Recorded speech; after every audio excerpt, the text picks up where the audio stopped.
ಇವತ್ತಿನ ಕ್ಲಾಸಲ್ಲಿ ನಾವು ಮಾಡೆಲ್ ಕ್ವೆಶ್ಚನ್ ಪೇಪರಿನ ಕಂಟಿನ್ಯೂಡ್ ಪಾರ್ಟ್ ಅನ್ನ ಮಾಡ್ಕೊಳ್ತಾ ಹೋಗೋಣ. ನೋಡಿ, ನಿಮಗೆ 5th ಮೇ ನಲ್ಲಿ 4 ಮಾರ್ಕ್ಸ್ ಇಂದು 4 ಕ್ವೆಶ್ಚನ್ಸ್ ಗಳನ್ನ ಕೇಳ್ತಾರೆ. ಒಟ್ಟು ನೀವು 16 ಮಾರ್ಕ್ಸ್ ಅನ್ನ ಈ ಪಾರ್ಟ್ ಅಲ್ಲಿ ಸ್ಕೋರ್ ಮಾಡಬಹುದಾಗಿದೆ. ಓಕೆನಾ? ಸೊ ನೋಡಿ, 34th ಕ್ವೆಶ್ಚನ್ ಈ ರೀತಿ ಕೇಳಿದ್ದಾರೆ. Solve pair of linear equations by graphically ಅಂತ ಕೇಳಿ ನಿಮಗೆ 2 ಲೀನಿಯರ್ ಇಕ್ವೇಶನ್ಸ್ ಗಳನ್ನ ಕೊಟ್ಟಿದ್ದಾರೆ. ಸೊ ಫಸ್ಟ್ ಇಕ್ವೇಶನ್ ಏನಿದೆ ಅಲ್ಲಿ 2x plus y is equal to 7 ಅಂತ ಇದೆ. ಇನ್ನೊಂದು equation 3x minus y is equal to 8 ಅಂತ ಕೊಟ್ಟಿದ್ದಾರೆ ಅಲ್ವಾ. ಸೊ ಇದನ್ನ ನಾನು ಇಕ್ವೇಶನ್ ನಂಬರ್ 1 ಅಂತ ತಗೊಳ್ತೀನಿ. ಈ ಇಕ್ವೇಶನ್ ಅನ್ನ ಇಕ್ವೇಶನ್ ನಂಬರ್ 2 ಅಂತ ಕನ್ಸಿಡರ್ ಮಾಡ್ಕೊಳ್ತೀನಿ. ಸೊ ಈಗ ಫಸ್ಟ್ ಇಕ್ವೇಶನ್ ನಂಬರ್ 1 ಅನ್ನ ಕನ್ಸಿಡರ್ ಮಾಡೋಣ. 2x plus y is equal to 7 ಅಂತ ಕೊಟ್ಟಿದ್ದಾರೆ ಅಲ್ವಾ. ಸೊ ಫಸ್ಟ್ ಸ್ಟಾರ್ಟಿಂಗ್ ಅಲ್ಲಿ ಈ ರೀತಿ x ಮತ್ತೆ y ಕಾಲಮ್ ಅನ್ನ ಬರ್ತ್ಕೊಂಡ್ಬಿಡಿ. ಆಯ್ತಾ? x ಗೆ 0, 1 ಮತ್ತೆ 2 ವ್ಯಾಲ್ಯೂಸ್ ಗಳನ್ನ ಕೊಟ್ಟಾಗ ನಮಗೆ y ವ್ಯಾಲ್ಯೂಸ್ ಗಳು ಏನ್ ಬರ್ತವೆ ಅನ್ನೋದನ್ನ ನಾವಿಲ್ಲಿ ಫೈಂಡ್ ಔಟ್ ಮಾಡ್ಕೋಬೇಕು ಫಸ್ಟ್ ಗೆ. ಓಕೆನಾ? ಸೊ ನೋಡಿ, 3 ಇಟರೇಷನ್ಸ್ ಅನ್ನ ತೆಗೆದ್ರೆ ಸಾಕು, ನಿಮಗೆ ಪರ್ಫೆಕ್ಟ್ ಆಗಿ ಗ್ರಾಫ್ ಅಲ್ಲಿ ಆನ್ಸರ್ ನೀಟ್ ಆಗಿ ಸಿಗುತ್ತೆ. 3 ಇಟರೇಷನ್ ಸಾಕು. x ಇರೋ ಕಡೆ 0 ವ್ಯಾಲ್ಯೂನ ಸಬ್ಸ್ಟಿಟ್ಯೂಟ್ ಮಾಡಿದ್ರೆ ಆಯ್ತು. ಸೊ ಏನಾಗುತ್ತೆ ಹಾಗಾದ್ರೆ 2 ಇಂಟು x ಅಂತ ಅಂದ್ರೆ ಏನಪ್ಪಾ, 0 ಅಂತ ತಗೊಂಡಿದೀವಿ ನಾವು. 2 into 0 plus y is equal to 7 ಆಯ್ತು. 0 ಇಂದ ಏನೇ ಮಲ್ಟಿಪ್ಲೈ ಮಾಡಿದ್ರು 0 plus y is equal to 7. So y is equal to ಎಷ್ಟು ಸಿಗುತ್ತೆ ನಮಗೆ? 7 ಸಿಗುತ್ತೆ. x ಇಸ್ ಈಕ್ವಲ್ ಟು 0 ಇಟ್ಟಾಗ y ವ್ಯಾಲ್ಯೂ ಎಷ್ಟು ಬಂದಿದೆ ನಮಗೆ? 7 ಬಂದಿದೆ. ಸೊ ಅದೇ ರೀತಿ ಇವಾಗ ನೆಕ್ಸ್ಟ್ ಯಾವುದು, x ಇಸ್ ಈಕ್ವಲ್ ಟು 1 ಇಟ್ಟಾಗ y ವ್ಯಾಲ್ಯೂ ಏನ್ ಬರುತ್ತೆ ಅನ್ನೋದನ್ನ ಚೆಕ್ ಮಾಡಬೇಕು. Put x is equal to 1. So ನೋಡಿ, ಇಕ್ವೇಶನ್ ನಂಬರ್ 1 ಗೆ ನಾವು ಸಬ್ಸ್ಟಿಟ್ಯೂಟ್ ಮಾಡ್ಕೊಳ್ತಾ ಹೋಗ್ತೀವಿ. ಸೊ 2 ಇಂಟು x ಇರೋ ಜಾಗದಲ್ಲಿ ಏನ್ ಹಾಕ್ತೀರಿ? 1 ಹಾಕ್ತೀರಿ. Plus y is equal to 7. 2 1s are 2 plus y is equal to 7. So y ಅನ್ನ ಹಾಗೆ ಇಟ್ಕೊಳ್ಳಿ. ಕಾನ್ಸ್ಟೆಂಟ್ ಟರ್ಮ್ ಅನ್ನ ಒಂದು ಕಡೆ ತಗೊಂಡು ಹೋಗಿ. So y is equal to 7 ಹಾಗೆ ಇರ್ಲಿ. ಸೊ ಪ್ಲಸ್ 2 ಇದೆ, ಈಕ್ವಲ್ಸ್ ಇಂದ ಈ ಕಡೆ ಹೋದ್ರೆ ಏನಾಗುತ್ತಪ್ಪ? ಮೈನಸ್ 2 ಆಗುತ್ತೆ. So y is equal to 7 minus 2 ಅಂತ ಅಂದ್ರೆ ಎಷ್ಟಾಯ್ತು? 5 ಆಯ್ತು. ಹಾಗಾಗಿ x ಇಸ್ ಈಕ್ವಲ್ ಟು 1 ಇಟ್ಟಾಗ y ವ್ಯಾಲ್ಯೂ ಎಷ್ಟು ಬಂದಿದೆ? 5 ಬಂದಿದೆ. ಓಕೆನಾ? ಸೊ ನೆಕ್ಸ್ಟ್ ಏನ್ ಮಾಡ್ಬೇಕು ನಾವು? x ಇರೋ ಜಾಗದಲ್ಲಿ 2 ನ ಸಬ್ಸ್ಟಿಟ್ಯೂಟ್ ಮಾಡಿ y ವ್ಯಾಲ್ಯೂನ ತೆಕ್ಕೋಬೇಕು ಅಲ್ವಾ. So x is equal to 2 ಇಟ್ಟಾಗ ಏನಾಗುತ್ತೆ ಇಕ್ವೇಶನ್ ನೋಡಿ, 2 ಇಂಟು x ಇರೋ ಜಾಗದಲ್ಲಿ 2 ನ ಸಬ್ಸ್ಟಿಟ್ಯೂಟ್ ಮಾಡ್ತೀರಿ. x ಇರೋ ಜಾಗದಲ್ಲಿ 2 ಹಾಕಿ plus y is equal to 7. 2 2s are 4 plus y is equal to 7. Constant term ಅನ್ನ ಒಂದು ಕಡೆ ತಗೊಂಬನ್ನಿ ಇವಾಗ. ಸೊ y ಅನ್ನ ಹಾಗೆ ಇಟ್ಕೊಳ್ತೀನಿ ನಾನು. 7 ಹಾಗೆ ಇರ್ಲಿ. ಪ್ಲಸ್ 4 ಇದೆ, ಈಕ್ವಲ್ಸ್ ಇಂದ ಈ ಕಡೆ ಹೋದ್ರೆ ಏನಾಗುತ್ತೆ? ಮೈನಸ್ 4 ಆಗುತ್ತೆ. 7 ಮೈನಸ್ 4 ಅಂತ ಅಂದ್ರೆ 3 ಬರುತ್ತೆ. ಹಾಗಾಗಿ x ಇಸ್ ಈಕ್ವಲ್ ಟು 2 ಇಟ್ಟಾಗ y ವ್ಯಾಲ್ಯೂ ಎಷ್ಟು ಬಂದಿದೆ ನಮಗೆ? 3 ಬಂದಿದೆ. ಸೊ ಈಗ ಇಕ್ವೇಶನ್ ನಂಬರ್ 1 ಅನ್ನ ಸಾಲ್ವ್ ಮಾಡಾಯ್ತು. ಅದೇ ರೀತಿಯಲ್ಲಿ ನಾವೇನ್ ಮಾಡ್ಬೇಕು, ಈಗ ಇಕ್ವೇಶನ್ ನಂಬರ್ 2 ನ ಸಾಲ್ವ್ ಮಾಡ್ಕೊಳ್ತಾ ಹೋಗ್ಬೇಕು. ಸೊ ಇಕ್ವೇಶನ್ ನಂಬರ್ 2 ಏನಿದೆ? 3x minus y is equal to 8 ಅಂತ ಇದೆ. ಸೊ ಇದ್ರಲ್ಲೂ ಏನ್ ಮಾಡ್ಬೇಕು ನೀವು? ಫಸ್ಟ್ x ಗೆ 0 ಇಟ್ಟಾಗ, 1 ಇಟ್ಟಾಗ ಮತ್ತೆ 2 ಇಟ್ಟಾಗ y ವ್ಯಾಲ್ಯೂಸ್ ಗಳು ಏನ್ ಬರ್ತವೆ ಅನ್ನೋದನ್ನ ಚೆಕ್ ಮಾಡಬೇಕು. ಆಯ್ತಾ? ಸೊ 3 ಇಟರೇಷನ್ಸ್ ಅನ್ನ ತೆಗೆದ್ರೆ ಸಾಕು, ನಮಗೆ ಎಕ್ಸಾಕ್ಟ್ ವ್ಯಾಲ್ಯೂ ಸಿಗುತ್ತೆ. Put x is equal to 0. So 3 into x ಇರೋ ಜಾಗದಲ್ಲಿ 0 ನ ಸಬ್ಸ್ಟಿಟ್ಯೂಟ್ ಮಾಡಿ minus y is equal to 8. 0 ಇಂದ ಏನೇ ಮಲ್ಟಿಪ್ಲೈ ಮಾಡಿದ್ರು 0 minus y is equal to 8. ನಮಗ್ ಬೇಕಾಗಿರೋದೇನು? y ವ್ಯಾಲ್ಯೂ ಅಲ್ವಾ. ಸೊ ಇಲ್ಲಿ ನಾವು ನೆಗೆಟಿವ್ ಅಲ್ಲಿ ಇಡ್ಲಿಕ್ಕಿಲ್ಲ. ಸೊ ಮೈನಸ್ ಅನ್ನ ಆ ಕಡೆ ತಗೊಂಡು ಹೋಗಿ. So y is equal to ಏನಾಗತ್ತಪ್ಪ? ಮೈನಸ್ 8 ಆಗುತ್ತೆ. ಸರಿನಾ? ಸೊ ಹಾಗಾಗಿ x ಇಸ್ ಈಕ್ವಲ್ ಟು 0 ಇಟ್ಟಾಗ y ವ್ಯಾಲ್ಯೂ ಏನ್ ಬಂದಿದೆ ನಮಗೆ? ಮೈನಸ್ 8 ಸಿಕ್ಕಿದೆ. 3 ಇಂಟು x ಇರೋ ಜಾಗದಲ್ಲಿ 1 ಅನ್ನ ಸಬ್ಸ್ಟಿಟ್ಯೂಟ್ ಮಾಡಿ minus y is equal to 8. 3 1s are 3 minus y is equal to 8. Constant term ಅನ್ನ ಒಂದು ಕಡೆ ತಗೊಂಬರೋಣ. ಸೊ ಮೈನಸ್ y ಏನಿದೆಯೋ ಅದನ್ನ ಹಾಗೆ ಇಟ್ಕೊಳ್ಳಿ. ಸೊ 8 ಹಾಗೆ ಇರ್ಲಿ. ಪ್ಲಸ್ 3 ಇದೆ, ಈಕ್ವಲ್ಸ್ ಇಂದ ಈ ಕಡೆ ಹೋದ್ರೆ ಏನಾಗತ್ತಪ್ಪ? ಮೈನಸ್ 3 ಆಗುತ್ತೆ. Minus y is equal to 8 minus 3. 8 minus 3 ಅಂತ ಅಂದ್ರೆ ಎಷ್ಟು ಬಂತು ನಮಗೆ? 5 ಸಿಗುತ್ತೆ. ಮೈನಸ್ ಅನ್ನ ಆ ಕಡೆ ತಗೊಂಡು ಹೋಗೋಣ. ಹಾಗಾಗಿ y ಇಸ್ ಈಕ್ವಲ್ ಟು ಎಷ್ಟಾಯ್ತು? ಮೈನಸ್ 5 ಆಯ್ತು. ಸೊ 1 ಇಟ್ಟಾಗ x ಇಸ್ ಈಕ್ವಲ್ ಟು 1 ಇಟ್ಟಾಗ y ಇಸ್ ಈಕ್ವಲ್ ಟು ಎಷ್ಟು ಬಂದಿದೆಪ್ಪ? ಮೈನಸ್ 5 ಬಂದಿದೆ. ಅದೇ ರೀತಿ ಇವಾಗ x ಇಸ್ ಈಕ್ವಲ್ ಟು 2 ಇಟ್ಟಾಗ ಏನ್ ಬರುತ್ತೆ ಅಂತ ಚೆಕ್ ಮಾಡ್ಕೊಳ್ತಾ ಹೋಗಿ. 3 ಇಂಟು x ಇರೋ ಜಾಗದಲ್ಲಿ ಏನನ್ನ ಸಬ್ಸ್ಟಿಟ್ಯೂಟ್ ಮಾಡ್ತೀರಿ? ಇವಾಗ 2 ನ ಸಬ್ಸ್ಟಿಟ್ಯೂಟ್ ಮಾಡ್ತೀರಿ. Minus y is equal to 8. So 3 2s are 6 minus y is equal to 8. Constant term ಅನ್ನ ಒಂದು ಕಡೆ ತಗೊಂಡು ಹೋಗೋಣ ನಾವು. ಸೊ ಮೈನಸ್ y ಹಾಗೆ ಇರ್ಲಿ. ಸೊ 8 ಹಾಗೆ ಇರ್ಲಿ. ಪ್ಲಸ್ 6 ಇದೆ, ಈಕ್ವಲ್ಸ್ ಇಂದ ಈ ಕಡೆ ಹೋದ್ರೆ ಏನಾಗುತ್ತೆ? ಮೈನಸ್ 6 ಆಗುತ್ತೆ. Minus y is equal to 8 minus 6 ಅಂತ ಅಂದ್ರೆ ಎಷ್ಟು ಬರುತ್ತಪ್ಪ? 2 ಬರುತ್ತೆ. So y is equal to minus y is equal to 2 ಇದೆ. ಹಾಗಾದ್ರೆ y ಇಸ್ ಈಕ್ವಲ್ ಟು ಏನಾಗುತ್ತೆ? ಮೈನಸ್ 2 ಆಗುತ್ತೆ. So x is equal to 2 ಇಟ್ಟಾಗ y ವ್ಯಾಲ್ಯೂ ಎಷ್ಟು ಬಂದಿದೆ? ಮೈನಸ್ 2 ಬಂದಿದೆ. ಓಕೆನಾ. ಸೊ ಈಗ ನಾವೇನ್ ಮಾಡ್ಬೇಕು, ಈ ಎರಡು ಇಕ್ವೇಶನ್ ಇಟರೇಷನ್ಸ್ ಗಳನ್ನ ನಾವೇನ್ ತೆಗ್ದಿದೀವೋ ಅದನ್ನ ಗ್ರಾಫ್ ಅಲ್ಲಿ ಪ್ಲಾಟ್ ಮಾಡಿ ಆನ್ಸರ್ ಅನ್ನ ತೆಗ್ದಿಟ್ರೆ ಆಯ್ತು. ಎಕ್ಸ್ ಆಕ್ಸಿಸ್ ಆಗಿರುತ್ತೆ ಅಲ್ವಾ, ಎಕ್ಸ್ ಡ್ಯಾಶ್, ಇದು ವೈ ಆಕ್ಸಿಸ್ ಆಗಿರುತ್ತೆ ವೈ ಡ್ಯಾಶ್. ಸೊ 0 ಈ ಕಡೆ ಇರೋದೇನು ಪಾಸಿಟಿವ್ ಸೈಡ್ ಆಗಿರ್ತವೆ. So +1 +2 +3 4 5. So X dash side ಏನಾಗಿರ್ತವೆ, ನೆಗೆಟಿವ್ ಸೈಡ್ ಆಗಿರುತ್ತೆ. ಸೊ -1 -2 -3 -4. ಇದು ವೈ ಆಕ್ಸಿಸ್. ಸೊ ಈಚೆ ಸೈಡ್ ಪಾಸಿಟಿವ್ ಸೈಡ್ ಆಗಿರುತ್ತೆ, ಕೆಳಗೆ ನೆಗೆಟಿವ್ ಸೈಡ್ ಆಗಿರುತ್ತೆ. ಸೊ ಇದು +1 +2 +3.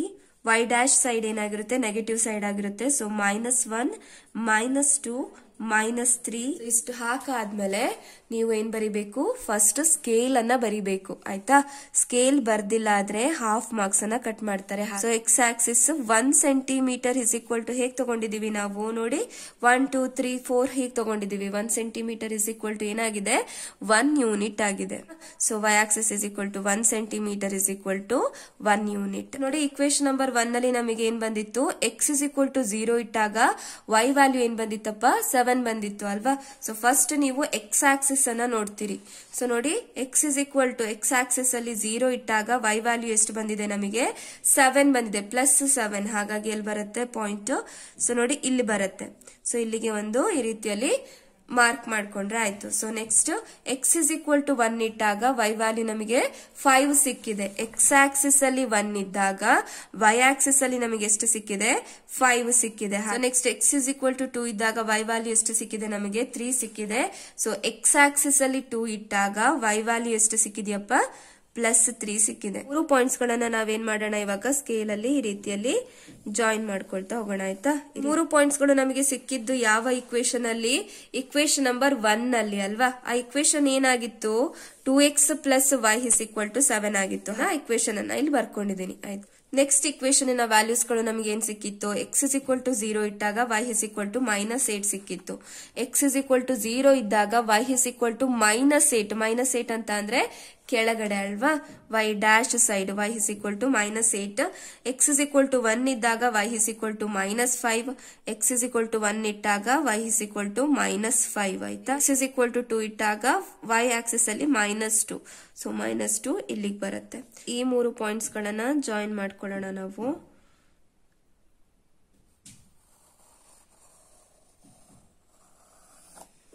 ಈ 3 ಪಾಯಿಂಟ್ಸ್ ಯಾವ ಇಕ್ವೇಶನ್ ಇಂದಾಗಿತ್ತು, 3x - y = 8 ಅನ್ನೋ ಇಕ್ವೇಶನ್ ಇಂದಾಗಿತ್ತು ಅಲ್ವಾ. ಸೊ ಇಷ್ಟು ಮಾಡಾದ್ಮೇಲೆ ನೋಡಿ ಈ 2 ಲೈನ್ಗಳು ಎಲ್ಲಿ ಇಂಟರ್ಸೆಕ್ಟ್ ಆಗ್ತಾ ಇದಾವೆ, ಸೊ ಈ ಪಾಯಿಂಟ್ ಅಲ್ಲಿ ಇಂಟರ್ಸೆಕ್ಟ್ ಆಗ್ತಿದೆ ಅಲ್ವಾ, ಅಲ್ಲಿ ನಮಗೆ ಸೊಲ್ಯೂಷನ್ ಎಕ್ಸಿಸ್ಟ್ ಆಗುತ್ತೆ. ಡಾಟೆಡ್ ಲೈನ್ ಇಂದ ಅದನ್ನ ಈ ರೀತಿಯಲ್ಲಿ ಮಾರ್ಕ್ ಮಾಡ್ಕೊಳ್ಳಿ. ಸೊ ನೋಡಿ ಫಸ್ಟ್ ನಾವು ಎಕ್ಸ್ ಆಕ್ಸಿಸ್ ಪಾಯಿಂಟ್ ಅನ್ನ ಬರೀತೀವಿ. ಸೊ ಎಕ್ಸ್ ಆಕ್ಸಿಸ್ ಅಲ್ಲಿ ಯಾವ ಪಾಯಿಂಟ್ ಇದೆ, ಅಲ್ಲಿ 3 ಇದೆ. ಸೊ ವೈ ಆಕ್ಸಿಸ್ ಅಲ್ಲಿ ಏನಿದೆ ಅಪ್ಪ, 1 ಇದೆ. ಹಾಗಾಗಿ ಸೊಲ್ಯೂಷನ್ ಏನಾಯ್ತು, 3, 1. So x is equal to 3 ಆಗಿರುತ್ತೆ, ವೈ ಇಸ್ ಈಕ್ವಲ್ ಟು 1. ಇದು ಸೊಲ್ಯೂಷನ್, ಈ ಇಕ್ವೇಶನ್ ಸೊಲ್ಯೂಷನ್ ಆಗಿರುತ್ತೆ. ನೆಕ್ಸ್ಟ್ ಕ್ವೆಶ್ಚನ್ ನೋಡಿ, draw circle of radius 3 centimetre. Take 2 points P and Q on one of its extended diameter, each at a distance of 7 cm from its center. Draw tangents to the circle from these 2 points P and Q ಅಂತ ಕೇಳಿದ್ದಾರೆ ಅಲ್ವಾ. So first ಏನೇನ್ ಕೊಟ್ಟಿದ್ದಾರೆ ಅಲ್ವಾ, ಅದನ್ನ ಮಾಡ್ಕೊಳ್ತಾ ಹೋಗೋಣ ನಾವು. ಸೊ ಫಸ್ಟ್ ಏನ್ ಹೇಳಿದ್ದಾರೆ ಅವರು, draw a circle of radius 3 centimetre. 3 centimetre radius ಇರುವಂತಹ ಒಂದು ಸರ್ಕಲ್ ಅನ್ನ ಡ್ರಾ ಮಾಡ್ಲಿಕ್ಕೆ ಹೇಳಿದ್ದಾರೆ. ಸೊ ಫಸ್ಟ್ ಗೆ ಏನ್ ಮಾಡ್ತೀರಿ, ನೀವು ಕಂಪಸ್ ಅನ್ನ 3 ಸೆಂಟಿಮೀಟರ್ ಗೆ ಅಡ್ಜಸ್ಟ್ ಮಾಡ್ಕೊಳ್ತೀರಿ ಆಯ್ತಾ. ಸೊ ಈ ರೀತಿ 3 ಸೆಂಟಿಮೀಟರ್ ಗೆ ಕಂಪಸ್ ಅನ್ನ ಅಡ್ಜಸ್ಟ್ ಮಾಡ್ಕೊಂಡು ಒಂದು ಸರ್ಕಲ್ ಅನ್ನ ಡ್ರಾ ಮಾಡ್ತೀರಿ. ಈ ರೀತಿಯಲ್ಲಿ 3 ಸೆಂಟಿಮೀಟರ್ ರೇಡಿಯಸ್ ಇರುವಂತಹ ಒಂದು ಸರ್ಕಲ್ ಅನ್ನ ಡ್ರಾ ಮಾಡ್ಕೊಳ್ಳೋಣ. ಫಸ್ಟ್ ಗೆ ಇನ್ನ ರೇಡಿಯಸ್ ಎಷ್ಟಿದೆ, 3 ಸೆಂಟಿಮೀಟರ್ ಇದೆ ಆಯ್ತಾ. So r is equal to 3 centimetre. Next ಏನ್ ಹೇಳಿದ್ದಾರೆ, Take 2 points P and Q on one of its extended diameter each at a distance of 7 centimeter from its center ಅಂತ ಹೇಳಿದ್ದಾರೆ ಅಲ್ವಾ. ಸೊ ನೋಡಿ, ಈಗ ಒಂದು ಸರ್ಕಲ್ ಅಂತ ತಗೊಂಡ್ವಿ ಅಂತ ಅಂದ್ರೆ ಸೊ ಡಯಾಮೀಟರ್ ಯಾವ್ದಾಗಿರುತ್ತಪ್ಪ, ಇವೆಲ್ಲವೂ ಕೂಡ ಡಯಾಮೀಟರ್ ಆಗಿರ್ತವೆ ಅಲ್ವಾ. ಸೊ ಅವ್ರೇನ್ ಹೇಳಿದ್ದಾರೆ, ನಮಗೆ P ಮತ್ತೆ Q ಅನ್ನೋ ಪಾಯಿಂಟ್ಸ್ ಗಳನ್ನ ತಗೊಳ್ಳಿಕ್ಕೆ ಹೇಳಿದ್ದಾರೆ. ಹೇಗಿರ್ಬೇಕು ಆ P ಮತ್ತೆ Q ಪಾಯಿಂಟ್ಸ್ ಗಳು? ಡಯಾಮೀಟರಿನ ಎಕ್ಸ್ಟೆಂಡೆಡ್ ಪಾಯಿಂಟ್ಸ್ ಆಗಿರ್ಬೇಕು, ಆಯ್ತಾ. ಸೊ ಇದನ್ನ ನಾವು ಈ ಡಯಾಮೀಟರ್ ಅನ್ನ ಕನ್ಸಿಡರ್ ಮಾಡಿದೆ ಅಂತ ಹೇಳಿದ್ರೆ ಇದರ ಎಕ್ಸ್ಟೆಂಡೆಡ್ ಪಾಯಿಂಟ್ಸ್ ಗಳು ಆಗಿರ್ಬೇಕು. ಏನ್ ಹೇಳಿದ್ದಾರೆ ಅವರು, ಸೆಂಟರ್ ಇಂದ P ಅನ್ನೋ ಪಾಯಿಂಟ್ ಗೆ 7 ಸೆಂಟಿಮೀಟರ್ ಡಿಸ್ಟೆನ್ಸ್ ಇರಬೇಕು. ಅದೇ ರೀತಿ ಸೆಂಟರ್ ಇಂದ Q ಅನ್ನೋ ಪಾಯಿಂಟ್ ಗೆ 7 ಸೆಂಟಿಮೀಟರ್ ಡಿಸ್ಟೆನ್ಸ್ ಇರೋ ಹಾಗೆ P ಮತ್ತೆ Q ಪಾಯಿಂಟ್ಸ್ ಗಳನ್ನ ತಗೊಳ್ಳಿಕ್ಕೆ ಹೇಳಿದ್ದಾರೆ. ಅಷ್ಟೊಂದು ಡಯಾಮೀಟರ್ ಅನ್ನ ಕನ್ಸಿಡರ್ ಮಾಡ್ಕೊಳ್ಳೋಣ. ಸೊ ಈಗ ಪಾಯಿಂಟ್ P ಮತ್ತೆ Q ಅನ್ನ ನಾವು ಲೊಕೇಟ್ ಮಾಡಬೇಕು ಅಲ್ವಾ. ಸೊ ನೋಡಿ, ಸೆಂಟರ್ ಇಂದ 7 ಸೆಂಟಿಮೀಟರ್ ದೂರ ಇರೋ ಹಾಗೆ, ಸೊ ಸೆಂಟರ್ ಇಂದ 7 ಸೆಂಟಿಮೀಟರ್ ದೂರ ಇರೋ ಹಾಗೆ ಒಂದು ಪಾಯಿಂಟ್ ಅನ್ನ ಕನ್ಸಿಡರ್ ಮಾಡ್ಲಿಕ್ಕೆ ಹೇಳಿದ್ರು ಅವರು. ಸೆಂಟರ್ ಇಂದ 7 ಸೆಂಟಿಮೀಟರ್ ದೂರ ಇರೋ ಹಾಗೆ ಇನ್ನೊಂದು ಪಾಯಿಂಟ್ ಅಲ್ವಾ.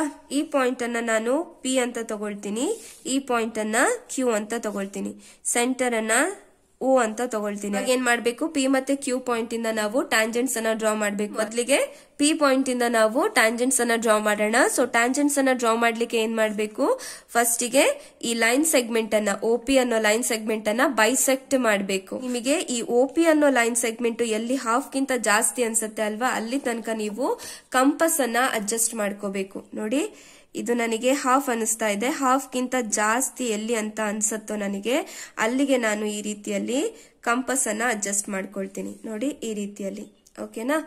ಸೊ ಈ ರೀತಿಯಲ್ಲಿ ಅಡ್ಜಸ್ಟ್ ಮಾಡ್ಕೊಂಡಾದ್ಮೇಲೆ ನೋಡಿ, ಇಷ್ಟೇ ಮಾಡ್ಬೇಕು ಅಷ್ಟೇ ಮಾಡ್ಬೇಕು ಅಂತಿಲ್ಲ, ಹಾಫ್ ಗಿಂತ ಎಲ್ಲಿ ನಿಮಗೆ ಜಾಸ್ತಿ ಅನ್ಸತ್ತೋ ಅಲ್ಲಿ ತನಕ ಕಂಪಸ್ ಅನ್ನ ಈ ರೀತಿಯಲ್ಲಿ ಓಪನ್ ಮಾಡ್ಕೊಬೇಕು, ಆಯ್ತಾ.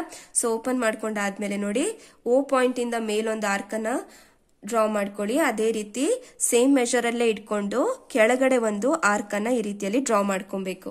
ನಂತರ ಸೇಮ್ ಮೆಷರ್ ಅಲ್ಲೇ ಇಟ್ಕೊಂಡು P ಪಾಯಿಂಟ್ ಇಂದ ಮೇಲೊಂದು ಆರ್ಕ್ ಅನ್ನ ಡ್ರಾ ಮಾಡ್ಕೊಳ್ಳಿ, ಕೆಳಗಡೆ ಒಂದು ಆರ್ಕ್ ಅನ್ನ ಡ್ರಾ ಮಾಡಿ. ಸೊ ಈ ರೀತಿಯಲ್ಲಿ ಅವು ಕೋಇನ್ಸೈಡ್ ಆಗ್ಬೇಕು, ಆಯ್ತಾ. ಸೊ ಕೋಇನ್ಸೈಡ್ ಆಗ್ಲಿಲ್ಲ ಆದ್ರೆ ಈ ರೀತಿ ಕೋಇನ್ಸೈಡ್ ಮಾಡ್ಕೊಳ್ಳಿ, ಆಯ್ತಾ.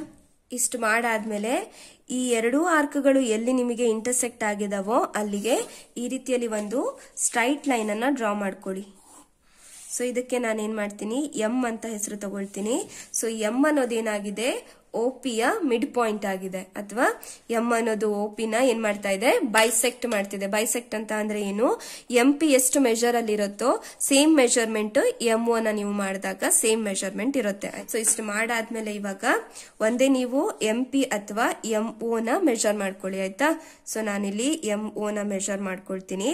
ಮೆಷರ್ ಮಾಡ್ಕೊಂಡಾದ್ಮೇಲೆ ಈಗ ಕಂಪಸ್ ಅನ್ನ M ಪಾಯಿಂಟ್ ಅಲ್ಲಿ ಇಟ್ಕೊಂಡು ನೋಡಿ, ಈ ರೀತಿಯಲ್ಲಿ ಒಂದು ಸರ್ಕಲ್ ಅನ್ನ ಡ್ರಾ ಮಾಡ್ತೀರಿ. ಸೊ ಈ ರೀತಿ ಸರ್ಕಲ್ ಅನ್ನ ಡ್ರಾ ಮಾಡಾದ್ಮೇಲೆ ಈ ರೇಡಿಯಸ್ 3 ಸೆಂಟಿಮೀಟರ್ ಇರುವಂತಹ ಸರ್ಕಲ್ ಅನ್ನ ಈ ಸರ್ಕಲ್ ಎಲ್ಲೆಲ್ಲಿ ಕಟ್ ಮಾಡ್ತಿದೆ ನೋಡಿ ಅಲ್ಲಲ್ಲಿ ಮಾರ್ಕ್ ಮಾಡ್ಕೊಳ್ಳಿ. ನೋಡಿ, ಇಲ್ಲೊಂದ್ ಕಡೆ ಕಟ್ ಮಾಡ್ತಾ ಇದೆ, ಇಲ್ಲೊಂದ್ ಕಡೆ ಕಟ್ ಮಾಡ್ತಿದೆ ಅಲ್ವಾ. ಸೊ ಈ ರೀತಿ ಕಟ್ ಮಾಡ್ಕೊಂಡು ಇದ್ ಕಡೆ ಮಾರ್ಕ್ ಮಾಡ್ಕೊಂಡು ಈ ಪಾಯಿಂಟ್ಸ್ ಗಳನ್ನ ಜಾಯಿನ್ ಮಾಡಿದ್ರೆ ಆಯ್ತು.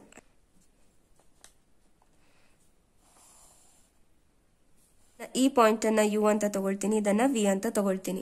ಈ PU ಮತ್ತೆ PV ಅನ್ನೋದೇನಾಗಿರುತ್ತೆ, P ಪಾಯಿಂಟ್ ಇಂದ ನೀವು ಈ ಸರ್ಕಲ್ ಗೆ ಡ್ರಾ ಮಾಡಿರುವಂತಹ ಟ್ಯಾಂಜೆಂಟ್ ಆಗಿರುತ್ತೆ. ಸೇಮ್ ಪ್ರೊಸೀಜರ್ ಅನ್ನ ಈಚೆ ಸೈಡ್ ಕೂಡ ರಿಪೀಟ್ ಮಾಡ್ತೀರಿ. ಸೊ ಏನ್ ಮಾಡ್ತೀರಿ, ಸೊ ಇವಾಗ ನಾವು Q ಪಾಯಿಂಟ್ ಇಂದ ಟ್ಯಾಂಜೆಂಟ್ಸ್ ಅನ್ನ ಡ್ರಾ ಮಾಡ್ಬೇಕು ಅಲ್ವಾ. ಸೊ ನಾನೇನ್ ಮಾಡ್ತೀನಿ, OQ ಅನ್ನೋ ಲೈನ್ ಸೆಗ್ಮೆಂಟ್ ಅನ್ನ ಫಸ್ಟ್ ನಾನು ಬೈಸೆಕ್ಟ್ ಮಾಡ್ತೀನಿ. ಬೈಸೆಕ್ಟ್ ಮಾಡೋದು ಹೇಗೆ, OQ ಅನ್ನೋ ಲೈನ್ ನಿಮಗೆ ಎಲ್ಲಿ ಹಾಫ್ ಗಿಂತ ಜಾಸ್ತಿ ಅನ್ಸುತ್ತೋ ಅಲ್ಲಿ ತನಕ ನೀವು ಕಂಪಸ್ ಅನ್ನ ಈ ರೀತಿಯಲ್ಲಿ ಓಪನ್ ಮಾಡ್ಕೊಂಡು ಸೊ O ಪಾಯಿಂಟ್ ಇಂದ ಒಂದು ಆರ್ಕ್ ಅನ್ನ ಡ್ರಾ ಮಾಡ್ಕೊಳ್ಳಿ. ಸೇಮ್ ಮೆಷರ್ ಅಲ್ಲೇ ಇಟ್ಕೊಂಡು ಕೆಳಗಡೆ ಒಂದು ಆರ್ಕ್ ಅನ್ನ ಡ್ರಾ ಮಾಡ್ಕೊಬೇಕು. ಅದೇ ರೀತಿ Q ಪಾಯಿಂಟ್ ಇಂದ ಮೇಲ್ಗಡೆ ಒಂದು ಆರ್ಕ್ ಅನ್ನ ಡ್ರಾ ಮಾಡಿ, ಕೆಳಗಡೆ ಒಂದು ಆರ್ಕ್ ಅನ್ನ ಡ್ರಾ ಮಾಡಿ. ಆ ಎರಡು ಆರ್ಕ್ ಗಳು ಎಲ್ಲಿ ನಿಮಗೆ ಇಂಟರ್ಸೆಕ್ಟ್ ಆಗ್ತಾ ಇದಾವೋ ಅಲ್ಲಿಗೆ ಒಂದು ಸ್ಟ್ರೈಟ್ ಲೈನ್ ಅನ್ನ ಡ್ರಾ ಮಾಡ್ಕೊಬೇಕು. ಈ ಪಾಯಿಂಟ್ ಅನ್ನ ನಾನು N ಅಂತ ತಗೊಳ್ತೀನಿ. So N ಅನ್ನೋದೇನಾಗಿದೆ, OQ line segment ಅನ್ನ ಬೈಸೆಕ್ಟ್ ಮಾಡ್ತಾ ಇದೆ. ಈಗ ಒಂದೇ NQ ಅಥವಾ ON ಅನ್ನ ಮೆಷರ್ ಮಾಡ್ಕೊಳ್ಳಿ. ನಾನಿಲ್ಲಿ NO ನ ಮೆಷರ್ ಮಾಡ್ಕೊಳ್ತೀನಿ. ಈ ರೀತಿ ಮೆಷರ್ ಮಾಡ್ಕೊಂಡಾದ್ಮೇಲೆ N ಅನ್ನ ಸೆಂಟರ್ ಆಗಿ ಇಟ್ಕೊಂಡು ಒಂದು ಸರ್ಕಲ್ ಅನ್ನ ಈ ರೀತಿಯಲ್ಲಿ ಡ್ರಾ ಮಾಡ್ಕೊಳ್ತಾ ಹೋಗಿ. ಈ ಸರ್ಕಲ್ ಅನ್ನ ಡ್ರಾ ಮಾಡಾದ್ಮೇಲೆ ರೇಡಿಯಸ್ 3 ಸೆಂಟಿಮೀಟರ್ ಇರುವಂತಹ ಸರ್ಕಲ್, ಈ ಸರ್ಕಲ್ ಅನ್ನ ಎಲ್ಲೆಲ್ಲಿ ಕಟ್ ಮಾಡ್ತಿದ್ಯೋ ಅಲ್ಲಲ್ಲಿ ಮಾರ್ಕ್ ಮಾಡ್ಕೊಳ್ಳಿ. ಓಕೆನಾ. ಈ ರೀತಿ ಮಾರ್ಕ್ ಮಾಡಿಕೊಂಡು ಕ್ಯೂ ಪಾಯಿಂಟ್ ಇಂದ ಅದನ್ನ ಜಾಯಿನ್ ಮಾಡ್ಕೊಳ್ಳಿ. ಈ ರೀತಿಯಲ್ಲಿ ಜಾಯಿನ್ ಮಾಡ್ಕೊಳ್ಳಿ.